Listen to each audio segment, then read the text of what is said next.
Kristus Tuhan, Sang Raja kemuliaan kekal.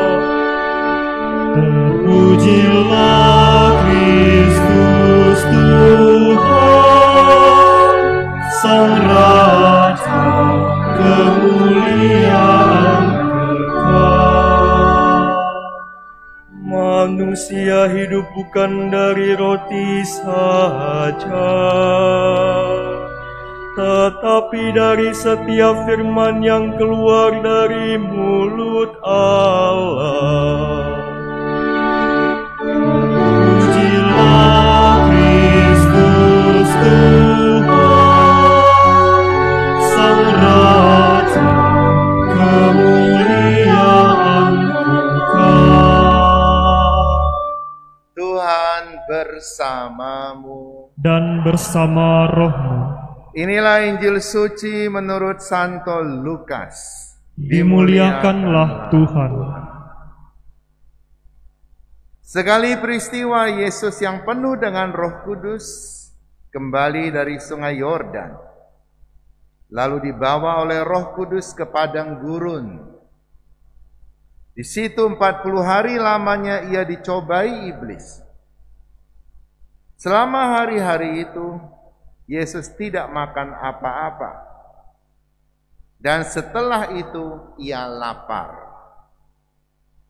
Lalu berkatalah iblis kepada Yesus, "Jika engkau putra Allah, katakanlah kepada batu ini supaya menjadi roti." Jawab Yesus kepadanya, "Ada tertulis, manusia hidup bukan dari roti saja." Kemudian iblis membawa Yesus ke suatu tempat yang tinggi, dan dalam sekejap mata ia memperlihatkan kepada Yesus semua kerajaan dunia. Kata iblis kepadanya, "Segala kuasa itu serta kemuliaannya akan kuberikan kepadamu, sebab semuanya itu telah diserahkan kepadaku, dan aku memberikannya kepada siapa saja yang ku kehendaki. Karena itu, jika engkau menyembah aku, seluruhnya itu akan menjadi milikmu." Tetapi Yesus berkata kepadanya, "Ada tertulis, engkau harus menyembah Tuhan Allahmu, dan hanya kepada Dia sajalah engkau harus berbakti." Kemudian iblis membawa Yesus ke Yerusalem dan menempatkan dia di puncak bait Allah. Lalu berkata kepadanya, "Jika engkau putra Allah, jatuhkanlah dirimu dari sini ke bawah, sebab ada tertulis, mengenai engkau, Allah akan memerintahkan malaikat-malaikatnya untuk melindungi engkau. Dan mereka akan menerima engkau di atas tangannya, supaya kakimu jangan terantuk pada batu." Yesus menjawab, "Ada firman, jangan engkau mencobai Tuhan Allahmu." Sesudah mengakhiri semua pencobaan itu, iblis mundur dari hadapan Yesus dan menunggu saat yang baik. Demikianlah sabda Tuhan. Terpujilah Kristus. Semoga dengan pewartaan Injil suci ini, dosa-dosa kita dihapuskan. Amin.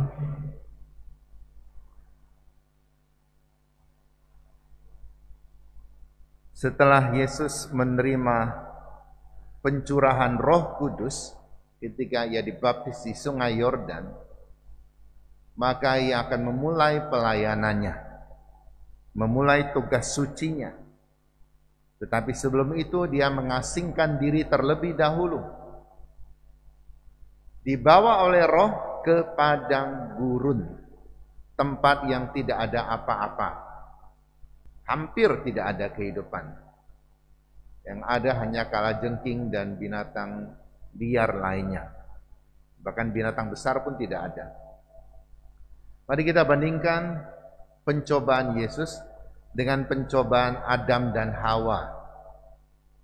Adam dan Hawa itu tinggal di Taman Eden, di Firdaus, di tempat yang tidak ada dosa, di tempat yang semua tersedia. Bahkan Tuhan katakan, apapun yang ada di dalam taman ini bisa kau makan, kecuali satu pohon kehidupan yang di tengah itu jangan dimakan. Jadi apapun tersedia. Sedangkan Yesus ditempatkan di tempat apapun tidak tersedia. Itu beda. Dan Adam dan Hawa, mereka ada di dalam kondisi tidak berdosa. Karena manusia belum mengenal dosa pada saat itu. Dua manusia ini belum mengenal dosa. Yesus ada di lingkungan yang penuh dengan dosa. Di mana banyak orang merasa bahwa orang lain berbuat salah, saya juga boleh berbuat salah. Jadi yang salah pun menjadi benar karena banyak orang melakukannya. Sedikit banyak kita tergoda kalau melihat orang lain tidak pakai masker. Mungkin kita tergoda untuk tidak pakai juga. Seakan-akan masker ini menyengsarakan kita. Padahal tujuannya untuk melindungi kita. Tapi kalau dia boleh, kalau dia boleh, saya boleh juga dong. Berarti orang lain yang tidak pakai masker, itu kita anggap benar. Hanya karena banyak orang melakukannya. Banyak orang melakukan belum tentu benar. Sedikit orang melakukan belum tentu salah. Jadi banyak orang suka mengambil yang banyak daripada yang benar. Yesus ada dalam lingkungan itu. Banyak orang berdosa. Yang lain merasa dia boleh berbuat dosa. Saya boleh juga dong. Tapi pada masa Adam dan Hawa tidak ada dosa. Itu beda. Jadi Yesus ada dalam keadaan yang jauh lebih sulit daripada Adam dan Hawa. Dan ketika setan menggoda Adam dan Hawa, kita lihat dalam surat Rasul Paulus, dia kata karena kesalahan satu orang, maka dosa masuk ke dalam dunia ini. Orang harus menemui maut. Tetapi karena kebenaran satu orang, yaitu Yesus, maka semua orang dibenarkan. Tetapi syarat dan ketentuan berlaku. Seperti kalau kita lihat diskon. Diskon 50% atau sampai 70%. Sampai. Belum tentu 70. Atau 50, tapi syarat dan ketentuan berlaku. Syaratnya tidak kelihatan, hurufnya kecil-kecil. Jadi kita tergoda, waduh diskonnya besar nih, datanglah kita belanja. Loh kok tidak ada diskon seperti itu? Kan syarat dan ketentuan berlaku, engkau tidak memenuhi syarat. Itu bukan tipuan loh sebenarnya. Kita sendiri yang bodoh saja. Jadi jangan selalu anggap orang lain menipu kita. Seperti orang main money game. Main adalah keputusannya sendiri untuk main. Tapi setelah dia rugi, disalahkan orang lain. Merasa ditipu. Engkau yang bodoh saja. Mungkin sedikit banyak kita pernah mengalami. Jadi setan ini menggoda Hawa dengan cara apa? Dia katakan, tentu Tuhan katakan kepadamu bahwa semua buah di taman ini tidak boleh dimakan. Ya, dia membalikkan kebenaran. Padahal Hawa mengatakan tidak, bukan begitu. Tuhan katakan semua boleh dimakan, cuma satu yang tidak boleh. Saya katakan, makan sajalah, engkau tidak apa-apa. Jadi setan membalikkan logika. Banyak orang berpikir Salah itu karena logikanya sudah dibolak-balik oleh orang lain. Kita katakan banyak orang sudah dicuci otak. Kita melihat iklan saja, lalu begitu tergoda untuk belanja, ini otak kita ini sedang dicuci. Apa yang sebenarnya tidak perlu, hanya kan iklannya menyenangkan. Anda lihat orang bikin iklan sampo, woi keramas dengan tersenyum. Saya waktu masih ada rambut juga keramas loh, tapi tidak pernah saya keramas sambil tersenyum itu. Tapi di iklan harus tersenyum. Kalau tidak senyum tidak bagus dilihat, tidak menarik hati. Lalu orang merasa kalau saya keramas dengan bahan itu, nanti saya akan secantik modelnya. Mimpi kali. Kalau memang rambutmu tidak bagus ya tidak bisa. Dan belum tentu bintang iklan itu menggunakan sampo itu sehari-hari. Belum tentu. Saya sering tertipu ya. Lihat vlog makanan. Orang memperkenalkan makanan. Makan dengan lahap. Enak sekali. Semua yang dia makan enak. Begitu saya coba. Alamak. Tipu-tipu itu. Kan begitu. Kenapa dia mengatakan semua enak? Dibayar. Ujung-ujungnya duit kan. Kita sering tertipu. Sesuatu yang tidak benar menjadi benar di otak kita hanya karena banyak orang mengatakan itu benar. Di dunia ini ada banyak sekali orang yang sudah dicuci otaknya. Apakah otak kita kotor? Ini aneh. Yang dicuci adalah yang bersih. Otak kita ini sebenarnya lurus. Sesuai dengan maksud dan tujuan dari Tuhan. Kita diciptakan. Sebenarnya benar otak kita ini. Tetapi dicuci dengan yang buruk sehingga menjadi kotor. Kan orang mencuci harusnya makin bersih. Dari kotor menjadi bersih. Ini dari bersih jadi kotor. Jadi bukan cuci. Maka istilah cuci otak itu keliru menurut saya. Istilah yang benar adalah mencemari otak, bukan mencuci otak. Yang bersih kenapa dicuci? Maka Hawa berpikir, benar juga ya. Sebenarnya Tuhan tidak mau kita makan yang tengah itu, pasti ada sebabnya. Sebabnya adalah, kalau kita makan, nanti kita sama dengan Tuhan. Tuhan tidak mau kita sama dengan Dia. Maka tergeraklah hati Hawa, bahwa kalau dia makan buah itu dia akan sama dengan Tuhan. Jadi dalam catatan kita iblis adalah makhluk yang mulia ciptaan Tuhan. Tapi karena dia mau menyamai Tuhan, dia melawan Tuhan, maka dia dibuang. Maka dengan tipu yang sama dia menipu manusia. Bahwa kalau engkau menyamai Tuhan, kalau engkau makan buah ini, maka engkau akan menyamai Tuhan. Dia seakan-akan mau mewujudkan sesuatu yang dia sendiri tidak berhasil. Kan iblis tidak bisa menyamai Tuhan. Maka dia menipu manusia dengan satu jalan yang dia sendiri gagal. Karena itu dia katakan, makan saja engkau akan menyamai Tuhan. Dan makanlah Hawa dan Adam. Dalam hal ini, siapa yang salah sih? Ada pembicara, ada pengkhotbah yang suka mengatakan Hawa yang berdosa duluan. Adam ini ikut-ikutan. Oh tidak. Adam yang diciptakan duluan, ingat itu. Adam adalah pemimpin. Hawa adalah seorang pembantu yang setara, yang pantas untuk dia. Jadi kalau salah, Adam yang bersalah. Jadi kalau Anda mendengar ada pembicara yang mengatakan yang salah adalah Hawa, karena itulah maka kaum Hawa, bagaimana, saya tidak mengatakan itu, karena saya tidak mau seperti pembicara itu. Tidak, yang salah adalah Adam. Dan Adam dalam hal ini adalah manusia. Maka dia bisa mencakup pria dan wanita.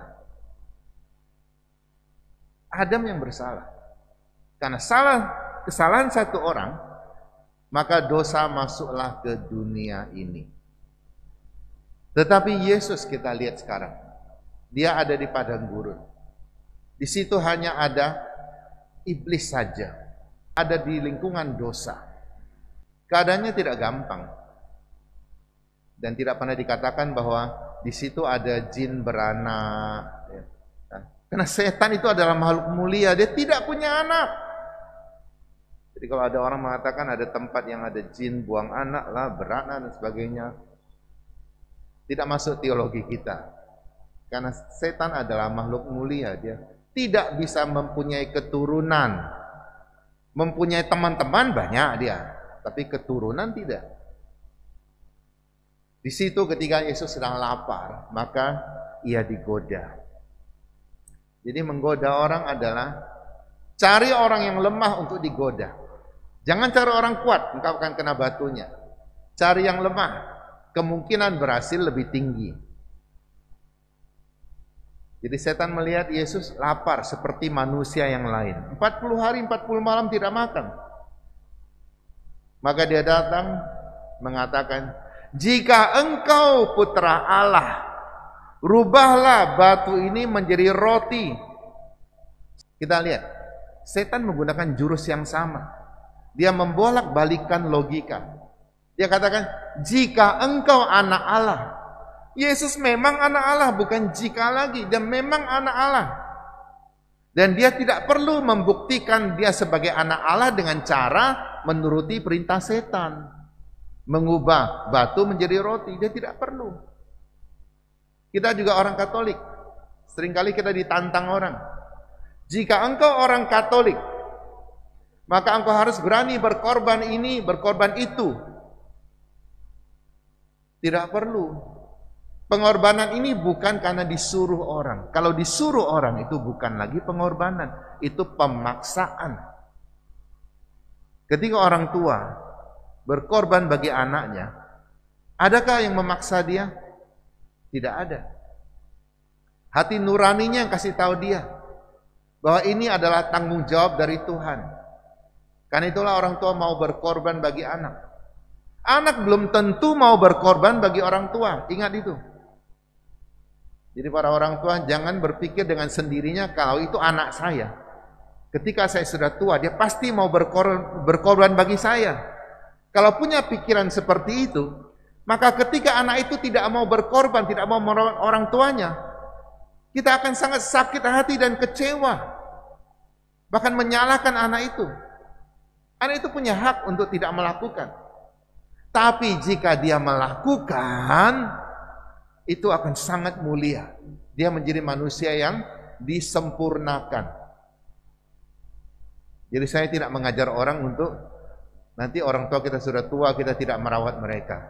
Karena kita punya hak. Saya tidak mengajar itu. Saya mengajar supaya kita lebih mulia. Paling tidak tahulah membalas budi orang tua. Jika engkau anak Allah, Yesus tidak perlu buktikan itu. Dia katakan, ada tertulis, manusia bukan hanya hidup dari makanan. Tetapi dalam bacaan ini memang tidak ada. Dalam bacaan yang lain, versi yang lain ada dikatakan bahwa tetapi dari setiap sabda Allah. Artinya dengan melakukan kehendak Allah, manusia menjadi hidup.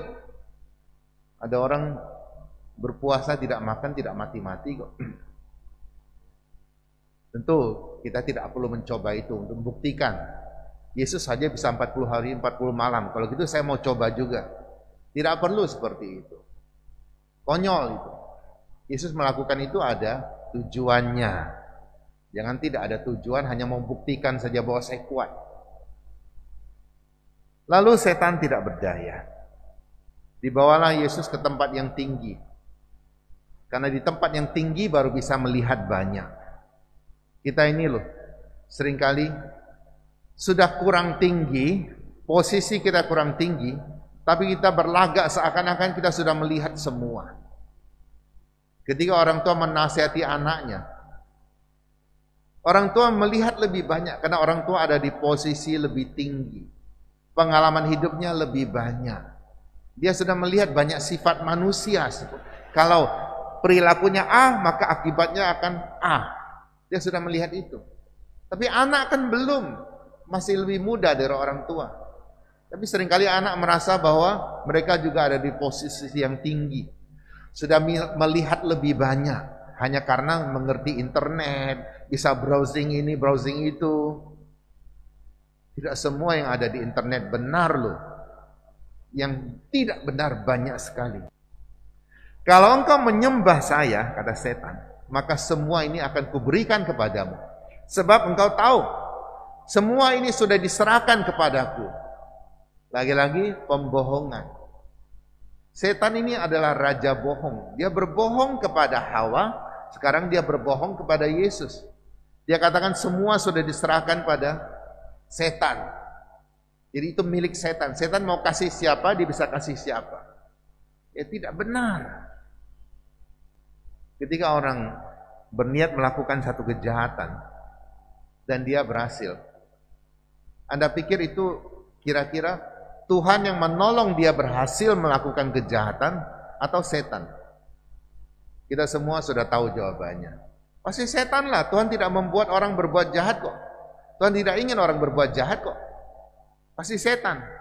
Artinya setan bisa melakukan banyak perkara yang ajaib juga di mata manusia. Tapi ada akibatnya. Ada maut menanti di situ. Sebab upah dosa adalah maut. Jadi setan membohongi Yesus. Bagaimana membohongi Yesus? Ya tidak mungkin kan. Yesus katakan, engkau harus menyembah Tuhan Allahmu saja, bukan kepada yang lain. Dalam dunia sekarang kita ini, secara tidak sadar kita sudah mungkin ikut-ikutan menyembah hal-hal lain di luar Allah. Menyembah kekuasaan. Menjual jiwa kita. Melakukan dosa hanya untuk mendapatkan kenikmatan. Ini adalah menyembah kuasa yang lain. Jadi sekali lagi setan berbohong. Dan sekarang dia gagal lagi. Ketiga kali dia membawa Yesus ke hubungan bait Allah. Ke tempat yang tinggi. Ya, tadi tempat tinggi, sekarang tempat tinggi juga. Tapi tujuannya lain. Dia katakan ada tertulis bahwa Tuhan Allah akan mengirim malaikat untuk melindungi engkau. Jadi meskipun kau terjatuh, tidak akan terantuk kepada batu. Karena malaikat akan menatang engkau dengan tangannya. Lihat, setan ini paham Alkitab loh. Dia pakai Alkitab juga. Jadi kalau kita kurang baca Alkitab, kurang ngerti Alkitab, mungkin kita kalah sama setan. Dia katakan, terjun saja, tidak apa-apa, nanti akan ada malaikat. Dan lagi-lagi dia menggunakan satu kata untuk mencuci otak Yesus. Dia katakan apa? Jika engkau anak Allah, terjunlah, engkau tidak akan celaka, sebab ada malaikat menatang engkau. Pertama kali dia menggunakan jika engkau anak Allah, itu sudah dikalahkan oleh Yesus. Ketiga kali dia pakai lagi hal seperti itu. Yesus katakan, jangan mencobai Tuhan Allahmu. Memang Tuhan Allah akan mengirim malaikat untuk menatang saya. Tapi saya tidak perlu lakukan itu. Untuk membuktikan bahwa Tuhan Allah mencintai saya. Melindungi saya. Banyak orang suka berdoa demikian. Tuhan, jika engkau memang ada, tolong berikan saya jodoh yang seiman. Tolong lunaskan hutang saya. Tolong bereskan masalah rumah tangga saya. Jika engkau ada. Itu kan sama dengan jika engkau anak Allah. Tuhan tidak perlu melakukan itu untuk membuktikan bahwa dia ada. Sehari-hari pun dia sudah melindungi kita. Jadi sekali lagi setan gagal. Lewat pelajaran ini kita bisa melihat bagaimana Yesus mengalahkan setan dengan pikiran-pikiran yang benar. Yang sungguh-sungguh benar. Ada banyak pikiran benar dalam diri kita. Tapi lambat laun pikiran benar itu menjadi tidak benar lagi karena melihat banyak ketidakbenaran di sekeliling kita. Kita yang mengambil keputusan, taat pada Tuhan atau taat kepada hal-hal yang buruk, karena hal-hal yang buruk itu akan mencelakakan jiwa kita. Semoga Tuhan membimbing dan membantu kita semua, terutama dalam masa Prapaskah ini, yang kita sebut retret agung, 40 hari kita membersihkan diri kita menyeimbangkan diri kita dari banyak perbuatan yang buruk, kita imbangkan dengan perbuatan yang baik. Dengan berbuat amal, dengan mengumpulkan APP untuk orang yang perlu dibantu, dengan membuang kebiasaan-kebiasaan buruk, kita sedang membuat keseimbangan untuk jiwa kita. Kalau yang baik lebih tinggi daripada yang buruk, tentu akan lebih baik lagi. Semoga Tuhan membimbing dan membantu kita. Amin.